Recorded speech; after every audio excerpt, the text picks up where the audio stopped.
गुरु भक्ति योग।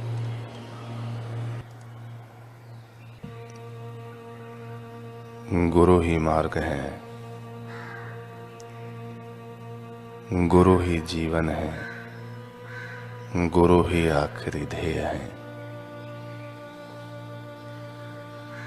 गुरु कृपा के बिना किसी को भी सर्वोत्तम सुख प्राप्त नहीं हो सकता।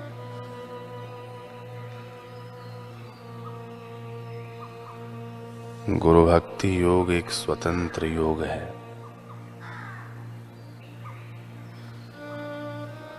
शिष्य की कसौटी करने के लिए गुरु जब विघ्न डालें तब धैर्य रखना चाहिए।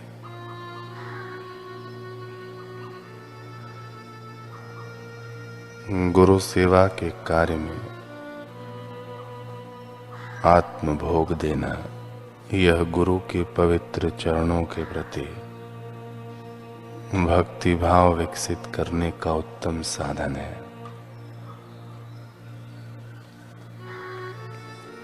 प्रार्थना, जप, कीर्तन, समाधि, गुरु सेवा, ऊंचे भव्य विचार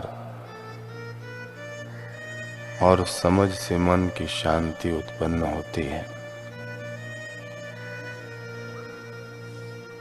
गुरु की सेवा के दौरान शिष्य को बहुत ही नियमित रहना चाहिए। गुरु के दिव्य कार्य हेतु शिष्य को मन, वचन और कर्म से बहुत ही पवित्र रहना चाहिए। गुरु एवं महात्माओं के संग का एक मौका भी चूकना नहीं।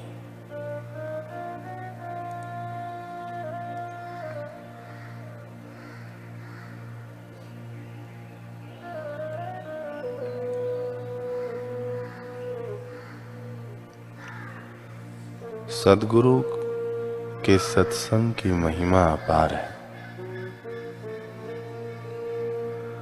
पद्म पुराण में भगवान महादेव जी ने देवर्षि नारद जी को सत्संग सुनने व सत्पुरुषों को दान देने की महिमा के संदर्भ में एक बड़ी ही रोचक व प्रेरणाप्रद कथा सुनाई है। महादेव जी ने देवर्षि नारद जी से कहा कि हे देवर्षि,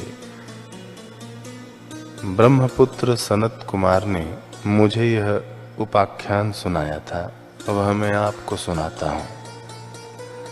सनत कुमार जी ने कहा कि एक दिन मैं धर्मराज यानी यमराज से मिलने गया था। वहां उन्होंने बड़ी प्रसन्नता और भक्ति भाव के साथ मेरा सत्कार किया और आसन पर बैठाया। मैंने वहां एक अद्भुत बात देखी। एक पुरुष सोने के विमान पर बैठकर वहां आया। उसे देखकर धर्मराज शीघ्रता से आसन से उठ खड़े हुए और आगंतुक का अर्घ आदि के द्वारा पूर्ण सत्कार किया। तत्पश्चात धर्मराज ने उससे कहा कि हे धर्म के दृष्टा महापुरुष, आपका स्वागत है। मैं आपके दर्शन से बहुत प्रसन्न हूं। मेरे पास बैठिए और मुझे कुछ ज्ञान की बातें सुनाइए।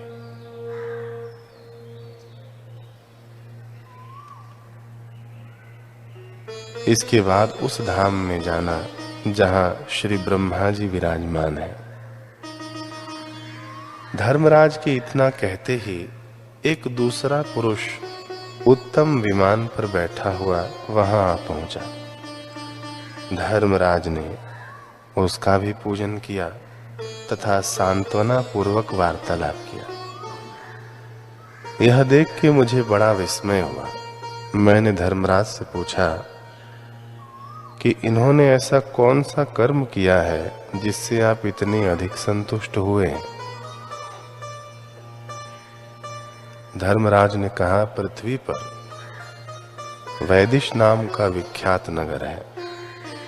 वहां धरापाल नाम से प्रसिद्ध एक राजा थे, जिन्होंने भगवान का मंदिर बनवाया। उस नगर में जितने लोग रहते थे, उन सबको वहां आमंत्रित किया। वह सुंदर शांत स्थल लोगों से ठसाठस भर गया। तब राजा ने पहले भगवत भक्ति, सुमिरन, ध्यान आदि सत्कार्यों में रत रहने वाले ब्राह्मणों, महात्माओं का पूजन किया। फिर इतिहास, पुराण, विभिन्न शास्त्रों के ज्ञाता एक ज्ञाननिष्ठ द्विजश्रेष्ठ महापुरुष की विशेष रूप से पूजा की। सतशास्त्रों का भी पूजन करके राजा ने विनय पूर्वक कहा उन महात्मा से कि हे महात्मन, धर्म श्रवण करने की इच्छा से चारों वर्णों का समुदाय यहाँ एकत्र हुआ है। अतः आप ब्रह्म ज्ञान का सत्संग श्रवण कराकर हम सभी को कृतार्थ कीजिए। भगवान, हालांकि सत्संग दान अनमोल है, ब्रह्म ज्ञान का सत्संग, इसका ऋण किसी भी प्रकार चुकाया नहीं जा सकता। फिर भी हे महात्मन, मैं अपनी कृतज्ञता का भाव प्रकट करने हेतु ये स्वर्ण मुद्राएं आपके चरणों में अर्पित करता हूं। आप कृपा करके इन्हें स्वीकार कीजिए और 1 वर्ष तक प्रतिदिन हम सबको सत्संग लाभ प्राप्त कराइए। मुनिश्रेष्ठ, इस प्रकार राजा की प्रार्थना से वहां पुण्यमय सत्संग एवं भगवत कथा वार्ता का क्रम चालू हो गया।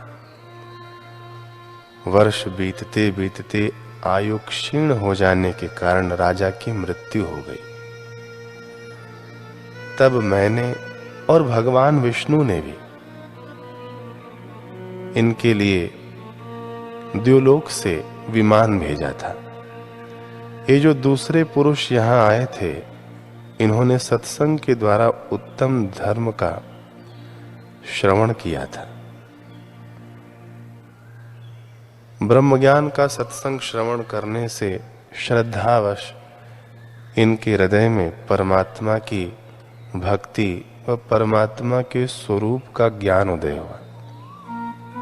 मुनिश्रेष्ठ, फिर इन्होंने उन सत्संग करने वाले महापुरुष की परिक्रमा की और अहोभाव से भरकर जो स्वर्ण मुद्राएं दान दिया था, तो सत्संग श्रवण तथा सुपात्र को दान देने से इन्हें इस प्रकार के फल की प्राप्ति हुई है। हे मुनिश्रेष्ठ, ब्रह्म ज्ञान का सत्संग उत्तम फल प्रदान करने वाला है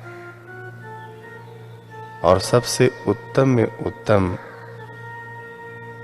मुक्ति प्रदान करने वाला है।